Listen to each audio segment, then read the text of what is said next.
Hello everyone, it's Mary with Happy Pine Soap. Welcome back to my channel. It's so great to see everyone today. In this video, I'm going to show you how the cut of your soap can completely transform the way it appears. So it can go from a bold, bubbly shape to smooth, flowing layers that almost remind me of camouflage. And you'll see how one pour can create two totally different designs today. So please do sit down, enjoy yourself, and let's get started. As always, I love to include my recipes for all the new soapers that don't quite yet know how to formulate their own recipes.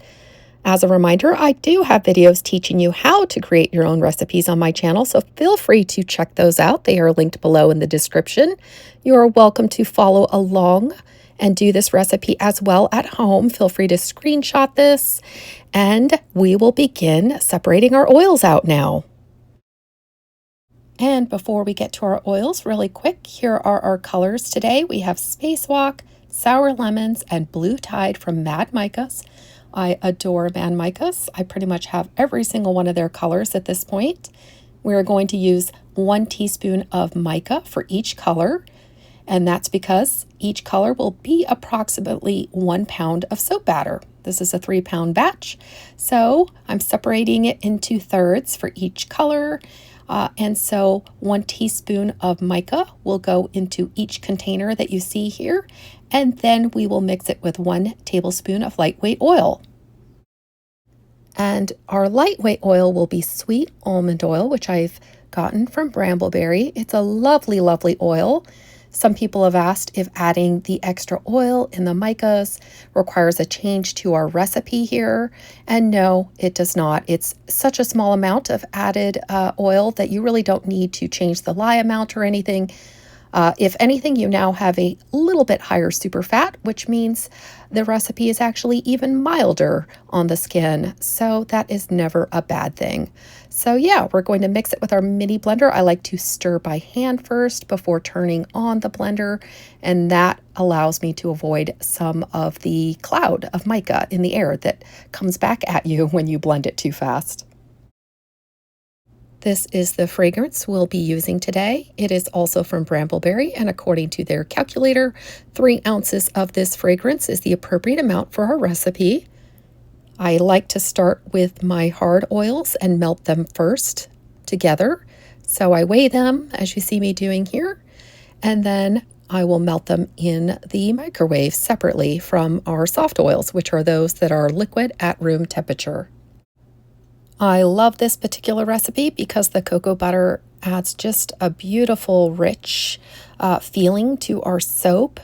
And also it is a nice bar that hardens up a little quicker than some other recipes, while also maintaining a beautiful fluid consistency that you can use for fancier designs that require longer pouring times.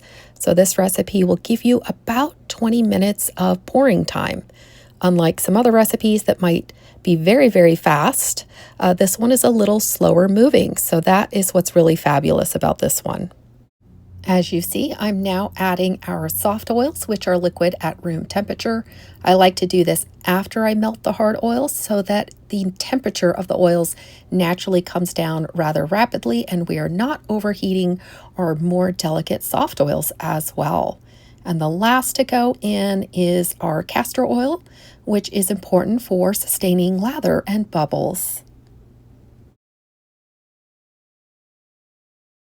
Here you see me stirring all of our oils together now, and I will go ahead and check the temperature of them to see how much the temperature has reduced. And as you see, it went from about 155 degrees Fahrenheit to 118. And I waited a bit longer till our temperatures came down a bit more before I actually added our lye into our oils. So I'm trying to soap a little bit cooler so that our recipe does not speed up too much. So usually the rule of thumb is the lower the temperature of your lye in your oils, the slower the recipe is to trace. Although there are various things that can impact trace, and I do have a video about all the things that can impact trace and how to achieve the perfect trace, which you can also see linked below in my description. Once your recipe is blended together, Usually it is time to add your fragrance at this point, and I like to stir it by hand to prevent any further speeding up of our trace so that the recipe stays nice and fluid. Now we're ready to start to portion our soap batter into the 3 separate colors. Each color gets about 18 ounces of soap batter. So that's what you see me doing here. I have 3 separate pour containers, and each one will get about 18 ounces of soap batter. And then we'll move on to adding our beautiful micas.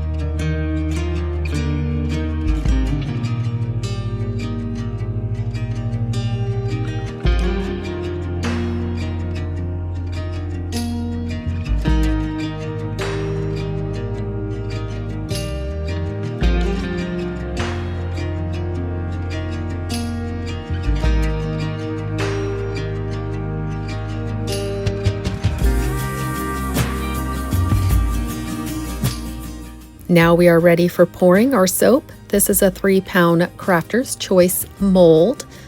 I began by first pouring one continuous layer of our spacewalk at the bottom, and then what you'll see me doing is carefully pouring little circles of colors in various patterns throughout the entire pour, in various layers as well. And the whole process took me about 20 minutes, so I sped this up quite a bit so that you can get an idea of what I'm doing and also not bore you to tears with 16 to 20 minutes of pouring circles.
Now that the soap is all the way at the top, I went ahead and tapped it on the counter to release any air bubbles.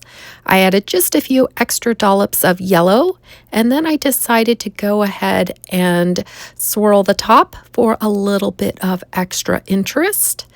And make sure if you are swirling your top, you are not disturbing the lower layers. You just want to do just the bare, maybe 1/4 inch, no more in the top layer. And you don't have to swirl it. This was just something I decided to do. You could leave your top just as it is with all those very neat and interesting circles.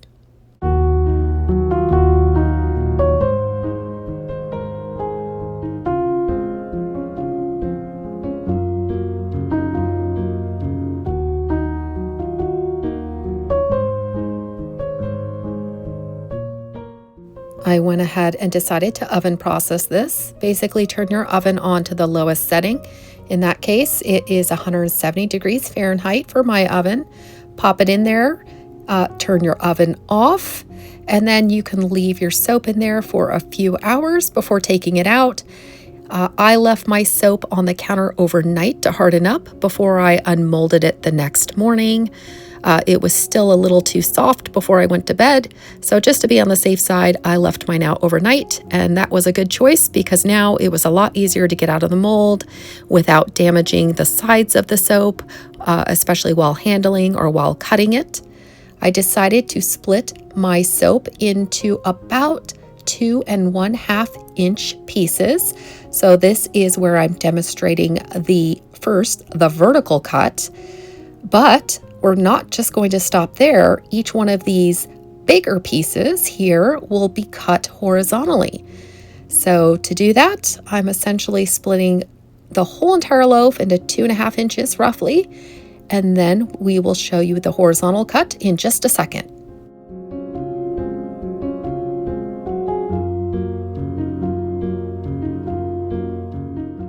Before we cut horizontally, I adjusted my soap cutter to 1.25 inches. And then here's where you see me putting it on its side, where you can see that camouflage pattern is revealed. But let's go ahead and see what the horizontal cut looks like.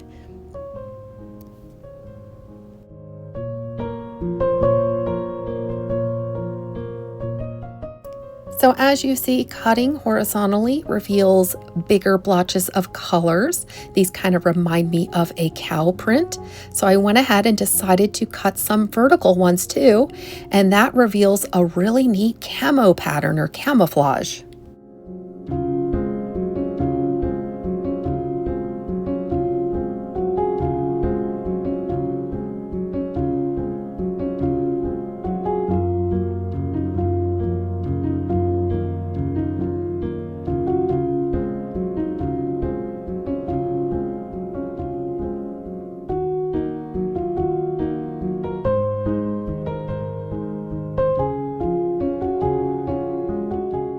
This is where I decided to cut even more into the horizontal ones to see if the pattern changed a little bit. And indeed, as I cut closer to the bottom of the soap loaf, the pattern became a little bit more intricate, like there were more blobs of color, and I liked that better. They were smaller blobs. So basically, if I had poured even more circles, I would have had more of a intricate blobs of color than the big blotches that you see. So it goes to show when you're pouring, smaller and more circles is better if you want even more color on each soap bar.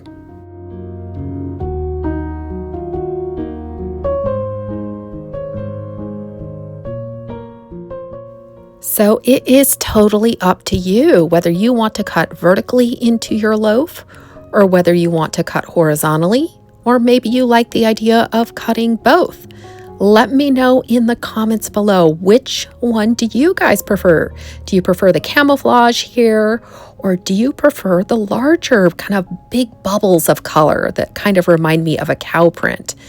I would love to hear from you guys, and feel free to let me know if you try my recipe as well. Hopefully it turns out really well for you.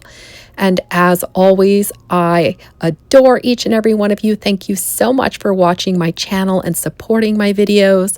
And I look forward to seeing you guys all in the next soapy tutorial. Take care, everyone.